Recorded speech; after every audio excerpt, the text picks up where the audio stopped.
अरे टूटी जाई सारा कुमनवा सुगानावा छोड़ी गई है टूटी जाई सारा कुमनवा सुगानावा छोड़ी गई है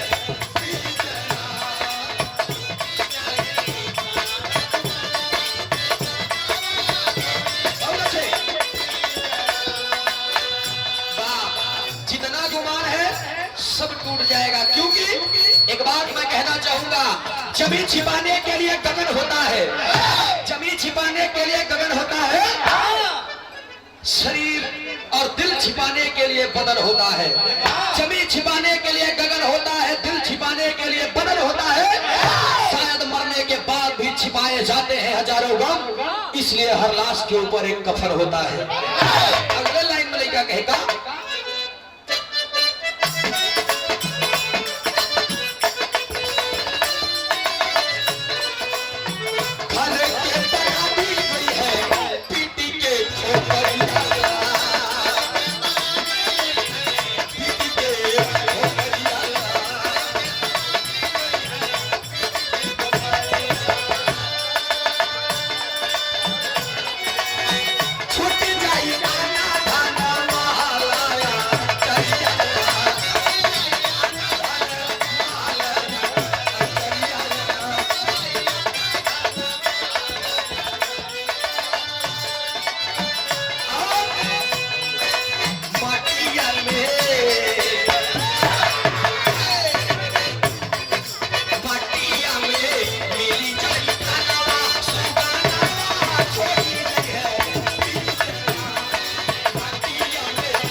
इस सरजमी पर, इस धरती पर, ये धरती तो आवागमन है, ये है, यहाँ पे जो भी इंसान आया है उसे एक न एक दिन जाना पड़ेगा दोस्त। एक बात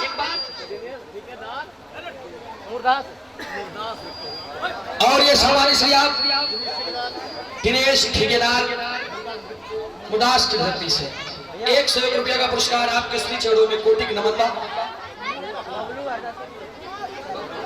बड़े भैया हमारे बबलू और नासिकपुर की धरती से 101 रुपया का पुरस्कार इस मिरगुड़ के लाइन पर प्रसन्न होकर आपके श्री चरणों में कोट को नमन बा। एक लाइन में बड़ी बात मैं बोलना चाहूंगा, बड़े बड़े पंडित पुराण पढ़ने वाले गए, गौर करेंगे इस पर, बड़े बड़े पंडित पुराण पढ़ने वाले गए, ज्योतिषी भी ज्योतिष विचार कर चले गए, रामचंद्र सीता समेत चारों भाई गए, हनुमान लंका उजाड़ कर चले गए, वाल्मीकि नारद वशिष्ठ मुनि ज्ञानी गए, कहे कभी भोजराज जो जग में आए वो कर पसार कर चले गए।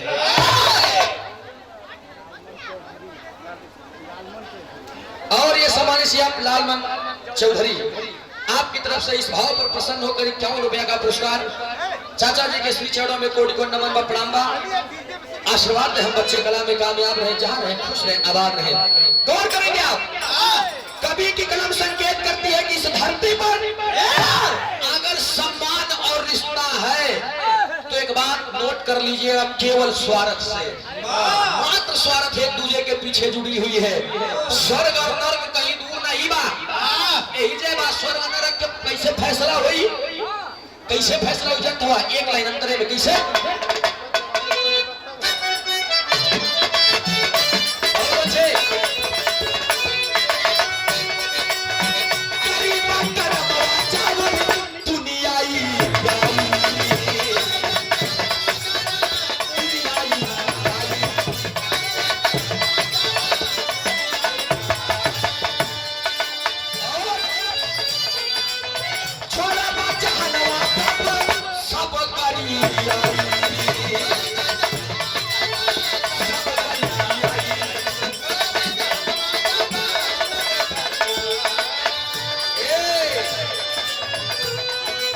छुट्टी तो लोभ लालच वाला ही बतलावा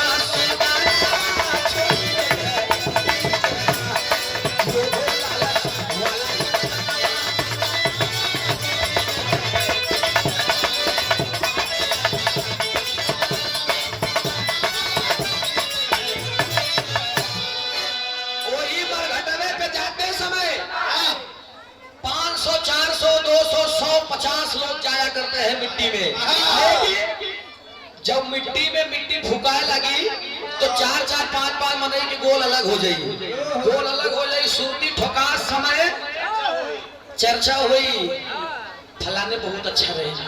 12 बजे रात हम अपने बिटिया के बियाह कर रहे, 50,000 रुपया जरूरत रही, करेंसी गिन दे रहे। देखा ये लोग भाई जुटा बा स्वार्थ है, आई स्वार्थ जुटा बा गिन दे रहे, बहुत अच्छा रहे भाई। अब 12 बजे रात अगर पहुंच गया उनका कहीं यार 50,000, सरवा बहुत हरामी रहा रखे रहा, लेकिन देश नहीं करी स्वार्थ देखा। तय देह होते तो बहुत निक रहे, अन्ना देह होते तो बहुत बेकार है। स्वार्थ के पीछे ही लोग उनकी यश और कीर्तियां को गाते हैं और स्वार्थ से ही चले जाने के बाद गर जाते हैं। इसीलिए मैंने कहा कि यहाँ पर रिश्ता और संबंध लोग स्वार्थ से जोड़ते हैं। आज के जमाने में बड़ा न बाबू न मैया न भैया, सबसे बड़ा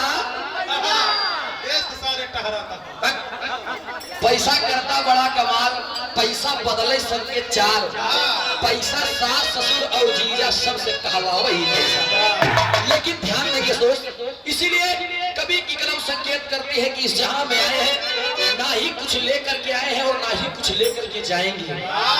क्यों आपस में लड़ते हैं आप? जर जमीन के लिए लड़ा करते हैं, धन दौलत के लिए लड़ा करते हैं। बताइए, जबकि हमारे और आप लोगों के नसीब में मात्र जमीन कितनी है? 3.5 हाथ। 3.5 हाथ का जमीन वो खोद के गाड़ दी है। 6-7 महीना 8 महीना साल भरे बाद जब मिट्टी के तन मिट्टी हो जाई, वही मरघट में वही स्थान पे खोद के कोनो दूसर के होके गाड़ दी है। यही से इस दुनिया में कुछ भी अपना नहीं है दोस्त। अगले लाइन में इस जीवन को सफल बनाने के लिए कवि की कलम संकेत करती है क्या?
स्वामी निरंकार ओमकार जाने जमाना।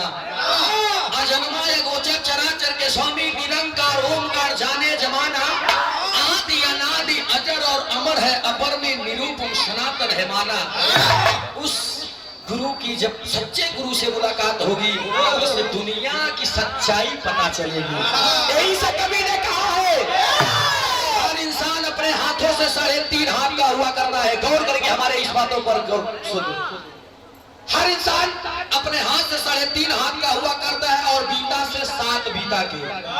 एक बीता में 12 अंगुल बढ़ सकते 84 लाख योनियों में भ्रमण करने के बाद तब ये मानव का तन मिलता है दोस्त। हर जगह पर लिखा गया है, बड़े भाग्य मानव तन पावा।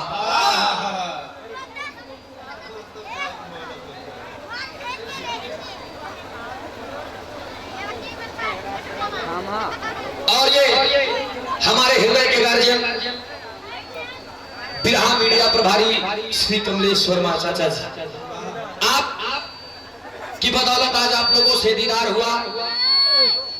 एक बात मैं बताना चाहूंगा, सतयुग में त्रिपुरारी का, सतयुग में त्रिपुरारी का और त्रेता में राम धनुधारी का कृष्ण मुरारी का और कलयुग में बाबू नेताजी बनवारी और कमलेश वर्मा बिरहा मीडिया प्रभारी का कोई जवाब नहीं है दोस्त। एक करके स्वागत करेंगे आप। ये 500 रुपया का पुरस्कार चौड़ा में पहलगी आशीर्वाद की आकांक्षा में प्रतीक्षा बा। आशीर्वाद हम बच्चे कला में कामयाब रहे, जहां रहे खुश रहे, आभार रहे। 127 पंच के नमन बा, आशीर्वाद की चाहबा। यही से हम बतावल चाह, किताब में भी लिखा जाता है बड़े भाग्य मानव तर पावा, लेकिन वही मानव होकर के मानव करे काम दानव का क्यों? सोचिए, क्यों ये नहीं लिखा जाता है कि बड़े भाग्य गदहा तन पावा, बड़े भाग्य खटकी रवा तन पावा, बड़े भाग्य लोखरी तन पावा? ये सब तो नहीं लिखा है ना। जानते हैं बड़े भाग्य मानव तन पावा क्यों लिखा गया है? इसलिए क्योंकि हर जीव में सर्व सम्मान और सबसे ज्ञानी अगर किसी जीव का गिनती में किसी जीव को लोगों ने चुना है तो मानव चुना है। लेकिन मानव हो के जब जीव के ऊपर ले आया वही जीव के खात रहा। सोचिए, यही से अगले लाइन में कवि की कलम संकेत करती है क्या?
परिवार अपने खानदान के परिचय बतावत बा। यही से एक बात हम कहब, स्वार्थ लोभ लालच की दुनिया छोड़ करके कुछ ऐसा काम कीजिए ताकि चले जाने के बाद लोग यश और कीर्तियों को गाए।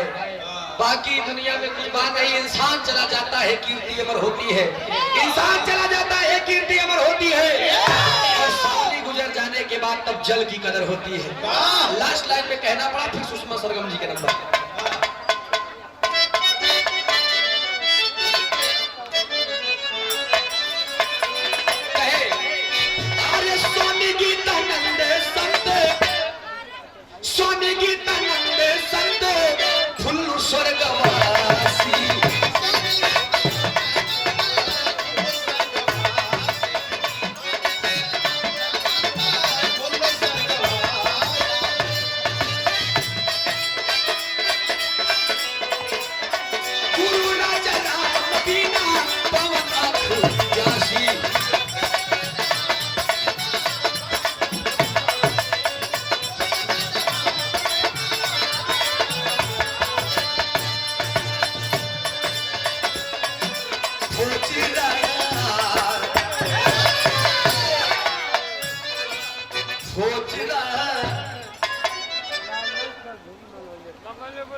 अच्छा, ये परमादि समाधि से आप लालमन चौधरी बनौले खुश है।